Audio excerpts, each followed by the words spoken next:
ಕೇವಲ 8 ಕೋಟಿ ಇದ್ದಂಥ ಬಂಡವಾಳ 3,000 ಕೋಟಿ ಇದೆ.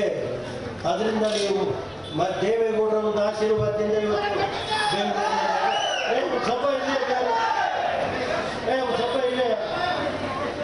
ದೇವೇಗೌಡರ ಆಶೀರ್ವಾದದಿಂದ ಇವತ್ತು ರೈತರಿಗೆ ಅವರು ಬೆಳಗ್ಗೆ ಇದ್ದರೆ ನಮ್ಮ ರೈತರು ಏನು ಮಾಡಬೇಕಪ್ಪ, ಎಲ್ಲೆಲ್ಲಿ ಯಾವ್ಯಾವ ಮಂತ್ರಿಗಳ ಹತ್ರ ಹೋಗೋದು, ಡೆಲ್ಲಿ ನಾವು ಕರ್ಕೊಂಡು ಹೋಗೋದು, ಈ ಜಿಲ್ಲೆಗೆ ಏನು ಬೇಕು ಎಲ್ಲ ಕೊಡುಗೆಗಳನ್ನ ಕೊಟ್ಟಂಥ ವ್ಯಕ್ತಿ ಯಾರು ಇದ್ದರೆ ಅದು ಸನ್ಮಾನ್ಯ ದೇವೇಗೌಡರು ಅಂತ ಹೇಳಬೇಕಾಗ್ತದೆ. ಅದರಿಂದ ಕಾಲ ಬರುತ್ತೆ. ಯಾರು ತಿಳ್ಕೊಂಡಿದ್ರೆ ನಮ್ಮ ಅಧಿಕಾರಿಗಳು ರಾಜಕಾರಣ ಮುಗಿದೋಯ್ತು ಅಂತ ತಿಳ್ಕೊಂಡಿದ್ರೆ ಪ್ರಾರಂಭ ತೋರಿಸ್ತೀನಿ ಏನು ಅನ್ನೋದನ್ನ ಬಡ್ಡಿ ಸಮೇತ ತೀರಿಸ್ತು ಹೋದರೆ ದೇವೇಗೌಡ ಮಗ ಅಂತ ಕರಿಬೇಡಿ. ನಾವು ಟೀಕೆ ಮಾಡಲ್ಲ. ಕುಮಾರಸ್ವಾಮಿಯವರು ಬರಲಿ, ಕುಮಾರಸ್ವಾಮಿಯವರು ನಾವು ದೇವೇಗೌಡರ ಆಶೀರ್ವಾದದಿಂದ, ನಮ್ಮ ಜಿಲ್ಲೆಯ ಜನತೆ ಆಶೀರ್ವಾದ, ರಾಜ್ಯದ ಜನತೆ ಆಶೀರ್ವಾದದಿಂದ ಯಾರೇನೇ ಮಾಡಲಿ ಇವತ್ತು ರಾಷ್ಟ್ರದಲ್ಲಿ ಮೋದಿಯ ಸರ್ಕಾರ ಇದೆ. ಮೋದಿಯಲ್ಲಿರ್ಬೇಕು. ದೇವೇಗೌಡರು ಇವತ್ತು ಮೋದಿಯರು ಒಂದೇ. ಈ ದೇಶ ಏನಾದ್ರು ಉಳಿಬೇಕಾಗಿದ್ರೆ ಮೋದಿಯಲ್ಲಿರಲೇಬೇಕು. ನಾವು ಮರೆಯೋಕ್ಕಾಗಲ್ಲ ಮೋದಿಯರನ್ನ. ದೇವೇಗೌಡರಿಗೆ, ಕುಮಾರಣ್ಣರಿಗೆ, ನಮಗೆ ವೈಯಕ್ತಿಕವಾಗಿ ಮೋದಿಯರ ಬಗ್ಗೆ ನಮಗೆ ಗೌರವ ಇದೆ.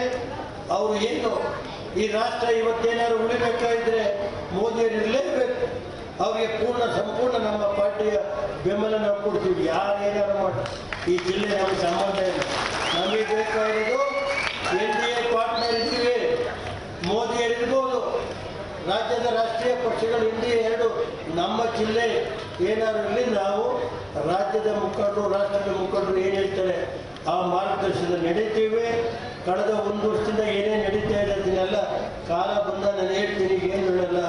ಇಷ್ಟೇ ಇವತ್ತು ಆಂಜನೇಯ ನಮ್ಮದಲ್ಲಿ ಯಾರೂ ಕೆಟ್ಟಿಲ್ಲ. ಇವತ್ತು ದೇವೇಗೌಡರು ಬೆಳಗ್ಗೆ ಒಂದು ಡ್ರಾಪ್ ನೀರು ಕುಡಿದಿಲ್ಲ. ಇಲ್ಲಿ ಬಂದು ದೇವರದೊಂದು ಸ್ವಲ್ಪ ಪ್ರಸಾದ ತಗೊಂಡು ಇವತ್ತು ಅವರು ಅಷ್ಟು ಭಕ್ತಿಯಿಂದ ಬಂದು ಇವತ್ತು ನಿಮ್ಮ ಗ್ರಾಮಕ್ಕೆ ಜಾವಲಾಪುರದಲ್ಲಿ ಆಂಜನೇಯನ ಪ್ರತಿಷ್ಠಾಪನೆ ಉದ್ಘಾಟನೆ ಮಾಡಿದ್ದಾರೆ. ಭಗವಂತ ಎಲ್ಲ ನಿಮಗೆ ಆಂಜನೇಯ ನಿಮ್ಮ ಕುಟುಂಬಕ್ಕೆ ಒಳ್ಳೇದು ಮಾಡಿ, ನಿಮ್ಮ ಮಕ್ಕಳಿಗೆ ಒಳ್ಳೆಯ ವಿದ್ಯಾಭ್ಯಾಸ ಕೊಡಿಸಿ, ಮುಂದೆ ನಿಮ್ಮ ಮಕ್ಕಳು 4 ಜನ ನಿಲ್ಲುವಂಥ ಒಂದು ಅವಕಾಶ ಆಂಜನೇಯ ಕೊಡಲಿ ಅಂತ ಹೇಳಿ ಈ ವೇದಿಕೆಯಲ್ಲಿರುವ ಎಲ್ಲ ಮುಖಂಡರಿಗೆ, ಹಿರಿಯರಿಗೆ, ಪತ್ರಿಕಾ ಸ್ನೇಹಿತರಿಗೆ, ನಮ್ಮ ಪರಮ ಪೂಜ್ಯ ಬಾಲಗಂಗಾಧರ ಸ್ವಾಮಿಗಳಿಗೆ, ನಿರ್ಮಲಾನಂದ ಸ್ವಾಮಿಗಳಿಗೆ ಮತ್ತು ಶಂಭುನಾಥ ಸ್ವಾಮಿಗಳಿಗೆ ಮತ್ತು ನಮ್ಮ ಸ್ವರೂಪ್ ಪ್ರಕಾಶ್ ಅವರಿಗೆ, ಈ ವೇದಿಕೆಯಲ್ಲಿರುವ ಎಲ್ಲ ಮುಖಂಡರಿಗೆ, ಸೋಜರೇವನಿಗೆಲ್ಲರಿಗೂ ವಂದಿಸಿ, ನಾಗರಾಜನ ಎಲ್ಲ ಮುಖಂಡರಿಗೆ ವಂದಿಸಿ ನಾನು 2 ಮಾತು